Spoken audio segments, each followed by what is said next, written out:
Assalamualaikum warahmatullahi wabarakatuh. Hai semuanya.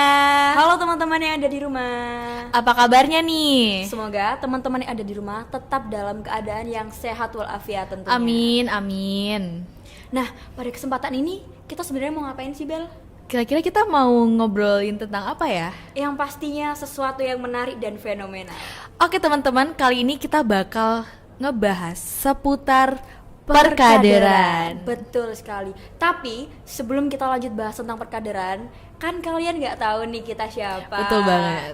Oke, kenalin kami dari Depot Devatarini Podcast. Devatarini berasal dari bahasa Sanskerta yang artinya anak perempuan yang cerdas. Itu Dan tandanya tentunya kita anak perempuan yang cerdas. Oke teman-teman, kenalin aku Jacinda Anabel, biasanya dipanggil Nabel. Dan perkenalkan, nama aku Karenina Marsentia, biasa dipanggil Nina.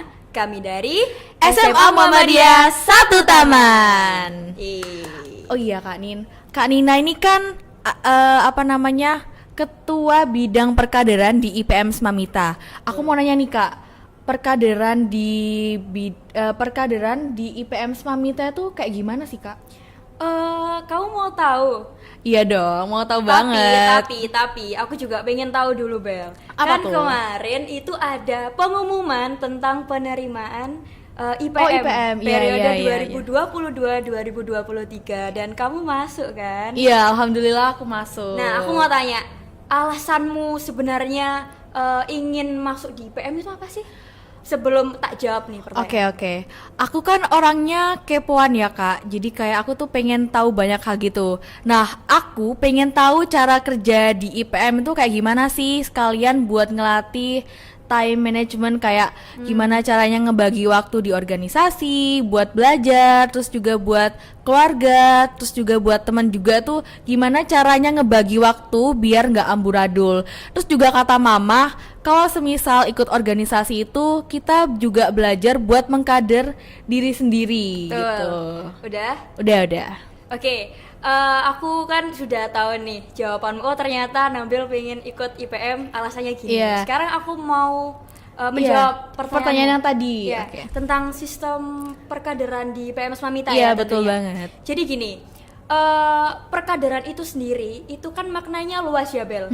Kita nggak bisa menafsir perkaderan itu hanya dalam sebuah kalimat. Pasti itu perspektif dan pandangan orang itu pasti Beda-beda beda-beda ya. tentang perkaderan itu seperti apa. Tapi kalau dalam lingkup organisasi yang tentunya di IPM Smamita itu juga luas banget lagi gitu loh. Kayak apa ya? Perkaderan itu sendiri kalau di IPM Smamita itu arah gerak atau lebih tepatnya ya simpelnya itu kita mau kemana sih, kita mau gerakin organisasi kita itu mau seperti apa dalam perkaderan gitu. Dan tentunya perkaderan itu juga ada kaderisasinya. Kader itu ya kayak kita tentunya ya kan. Iya. Kita kan kader ya kan. Benar banget. Dan tiap tahun itu juga pasti ada yang namanya regenerasi. Nah, caranya kita meregenerasi atau regenerasi tentang kader itu tadi ya dari perkaderan itu sendiri. Gimana caranya kita mengkader generasi yang baru juga gitu. Dan tentunya kalau kamu tanya tentang di IPM Smamita itu seperti apa, ya tiap zaman kan pasti beda. Berarti Ya kan? mengikuti perkembangan yang ada gitu ya? Iya, tentunya kan kita nggak bisa dong menyamaratakan tentang caranya mengkader harus kayak gini terus. Harus Ya, sama harus gitu sama kayak gini, nggak bisa. Ya pasti beda gitu. Dan tiap orang itu kan juga pasti beda dong caranya mengkader orang lain, orang apalagi gimana? mengkader diri sendiri juga ya benar. kan. Dan aku kan juga pernah dikader dan mengkader ya kan. Terus dulu itu juga masih berada dalam dua kondisi, tentunya beda kondisinya sama sekarang. Kayak dulu nih kondisinya kan masih COVID ya kan. Terus aku kan juga pastinya masih dikader oleh kakak kelasku yang sekarang udah lulus. Ya. Jadi aku dikader, aku dan teman-teman itu dikader. Gimana caranya ber-IPM, caranya berorganisasi di IPM itu kayak gimana. Yaitu mereka mengajarkan aku banyak hal juga gitu. Dan pastinya kalau di situasi lagi COVID kan susah ya. Susah banget. Apalagi dulu jarang kan ketemu. Daring juga kan. Terus ya mau gimana ketemunya gitu kan susah. Mau ketemu izin orang tuanya juga susah gitu. Terus kalau misalkan mau izin rapat atau apa juga nggak bisa seinstan itu langsung keluar, karena kita kan dari rumah ke sekolah gitu kan. Kadang kan orang tua juga beda-beda gitu.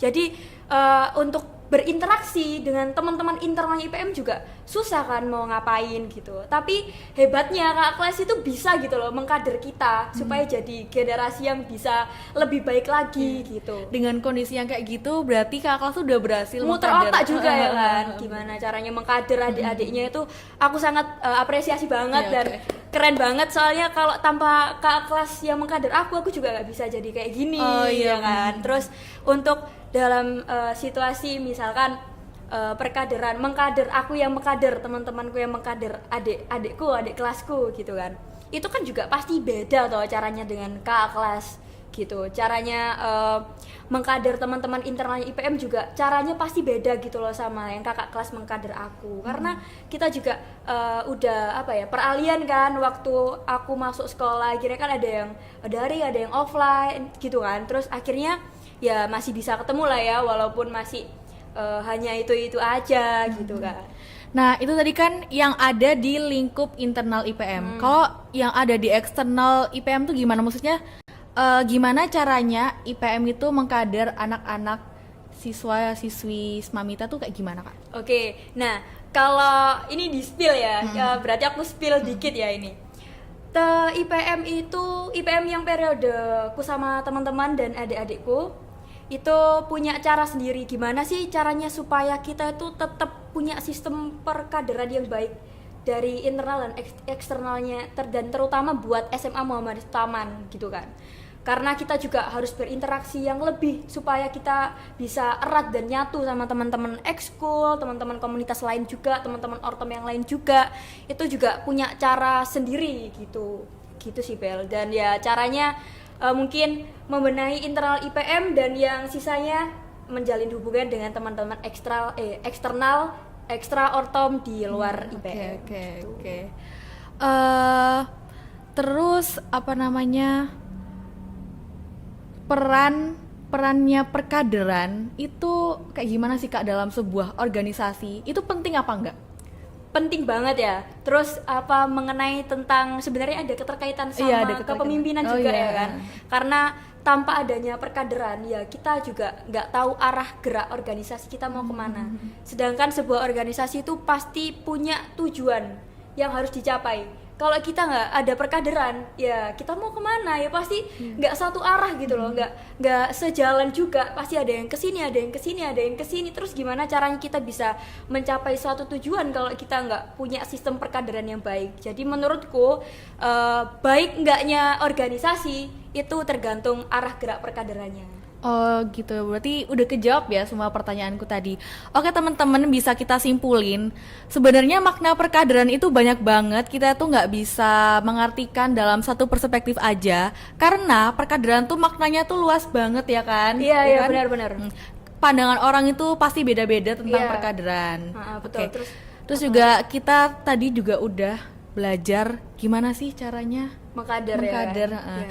Sebagai pemimpin kita tuh harus siap untuk dipimpin dan juga harus siap untuk memimpin. Sama halnya dengan perkaderan. Mengkader dan sebelumnya juga kita mengkader orang lain, iya, kita harus dikader. Dan mengkader diri kita. Bener banget. Sendiri. Oke. Mungkin itu cukup aja ya. Cukup. Iya, Mungkin kita bisa ngobrol di lain waktu. Oke, bener banget. Oke teman-teman, sekian obrolan kita pada hari ini. Kurang lebihnya mohon maaf yang sebesar-besarnya. Nun wal qalami wa ma yasturun. Wassalamualaikum warahmatullahi wabarakatuh.